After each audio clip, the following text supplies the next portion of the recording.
Togo est fou. Le Togo à votre portée. Alors, le deuxième volet de la question concerne l'affaire des 30 millions.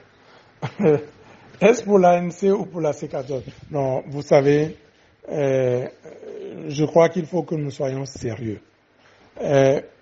J'ai déjà eu l'occasion de parler de cette affaire.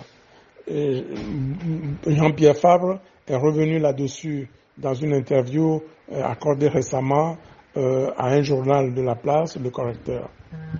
J'ai été témoin là aussi de ce qui s'est passé.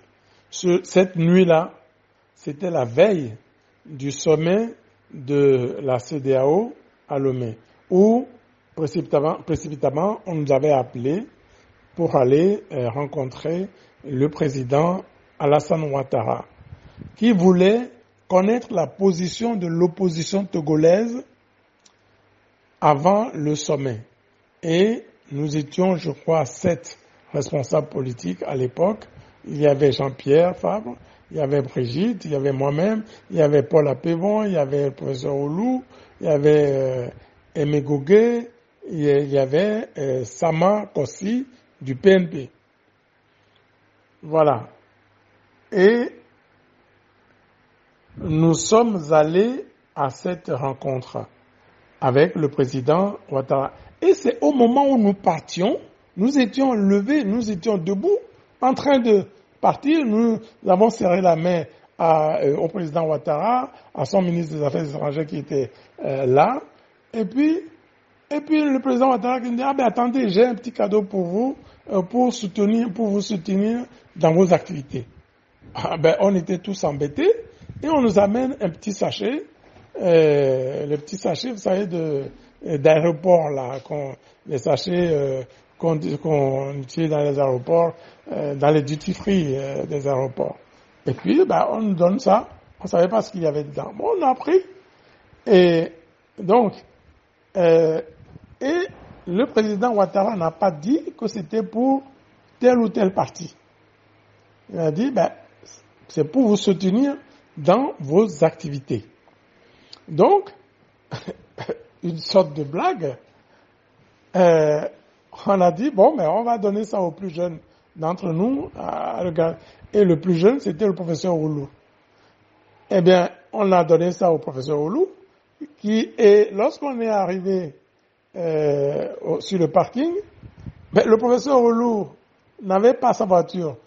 Donc c'est, je ne sais plus quelqu'un, je crois que c'est le professeur Gougué qui nous avait, ou non, c'est Apévon, le chauffeur d'Apévon qui nous avait conduit. Il y avait, donc dans la voiture d'Apévon, il y avait Apévon, moi-même, et le professeur Oulou. Bon, quand on est arrivé, le professeur Oulou est sorti de sa voiture, de la voiture d'Apévon. Il est rentré dans sa voiture, moi j'étais sorti. Et puis, le sac était resté dans la voiture de M. Apévon. Et lui-même ne savait même pas. Et c'est quand il est rentré chez lui que, je sais plus, quelqu'un l'a appelé pour lui dire, le Oulou n'a pas le sac, donc ça doit être resté dans la voiture. Et ce n'est que 2 jours après, au lendemain du sommet, que Apévon a ramené le sac en disant, il y avait 30 millions là-dedans. Bon, ce sont des choses qui se font. Qu'un chef d'État donne de l'argent à une opposition, etc. Ça, ce n'est pas quelque chose de nouveau. Maintenant, est-ce que nous pouvions retourner cet argent à M. Ouattara? Cela ne se fait pas. On ne pouvait pas le faire. Et donc, en réunion où nous étions tous les 14, je dis bien tous les 14 membres de la C14, nous avions décidé de consacrer une partie de cet argent aux prisonniers politiques de la C14, non, la plupart étaient du PNP, et l'autre partie a financé nos activités, nos manifestations.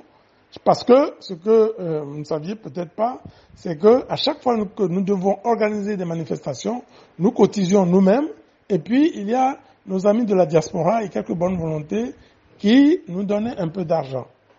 Et nous cotisions nous-mêmes. Bon, ben nous avons dit, mais nous allons consacrer une partie de cet argent, voilà, à nos manifestations. Mais si vous regardez la comptabilité de la C14, ces 30 millions ne représentent pas grand-chose par rapport aux dépenses que nous avions faites, à l'argent que nous avons nous-mêmes déboursé pour financer les activités, les manifestations de la C14. Et puis, aujourd'hui, je suis un peu surpris que nos amis de la diaspora s'attardent encore sur cette affaire de 30 millions. 30 millions, vous savez ce que ça représente? C'est 45 000 euros. C'est à peu près, c'est moins de 60 000 $. Ben, je suis surpris que, vous savez, moi, je travaillais dans une banque ou dans un département qui s'occupait des transactions boursières. Eh ben, dans une journée, c'était plusieurs milliards d'euros de transactions qu'il y avait. Vous qui êtes de la diaspora, ben, vous êtes tous les jours en contact avec des réalités de plusieurs milliards de dollars, plusieurs milliards d'euros. Et je suis surpris que on reproche à l'opposition d'avoir reçu 30 millions. 30 millions, c'est 45 000 euros d'un chef d'État. Mais pensez-vous que la lutte que nous faisons depuis 30 ans, pensez-vous que c'est 1 million par an? C'est-à-dire qu'en 30 ans, ça fait 30 millions? Soyons sérieux. Donc, et ce qui m'écoeure dans tout cela, c'est que, cette affaire des 30 millions est devenue la chanson que tout le monde chante. Et on oublie que le régime que nous gouverne détourne des milliards et des milliards au vu et au su de tout le monde, et que vous ne dites rien. La route Lomé-Vaughan-en-Point, qui devait coûter 26 milliards. Les 26 milliards avaient été débloqués et se sont volatilisés. Et rien n'a été fait. Et personne n'est responsable. L'argent s'est volatilisé. On a envoyé, on a donné de l'argent pour organiser la CAN 2013, 2017. Eh bien, il y a eu des audits qui ont révélé des malversations. Par exemple, sur la CAN 2017, il y avait 600 millions de trous. Eh bien, il y a pas personne n'est responsable. On ne sait pas ce que sont devenus ces 600 millions. Il a fallu que des gens les détournent.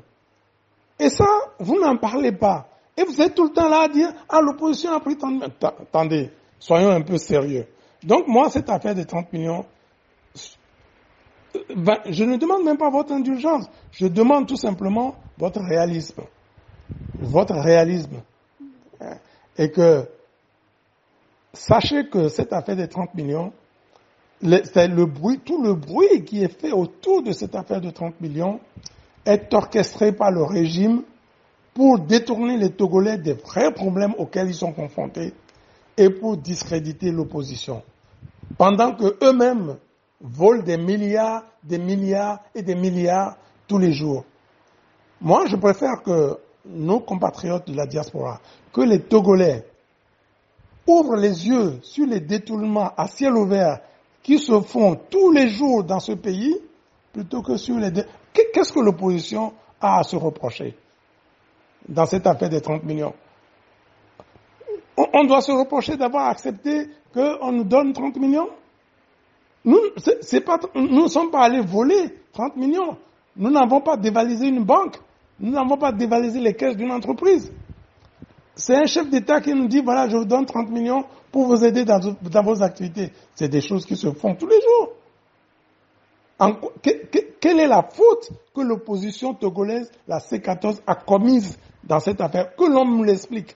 Tout le monde parle de 30 millions, mais personne n'est capable de me dire la faute que l'opposition a commise.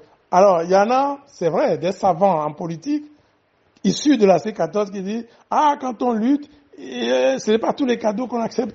Mais attendez, dans les conditions dans lesquelles ce sac avait été donné, comment aurions-nous pu dire au président Ouattara, ah non, nous ne voulons pas de ça, nous ne voulons pas de ça. Ben, si vous faites ça, c'est que vous êtes irresponsable. La lutte, ce n'est pas nos petites cotisations qui nous permettront de financer la lutte. Donc, soyons sérieux. Arrêtons cette histoire de 30 millions une bonne fois pour toutes. Il y a plus important que ça. Je vous remercie.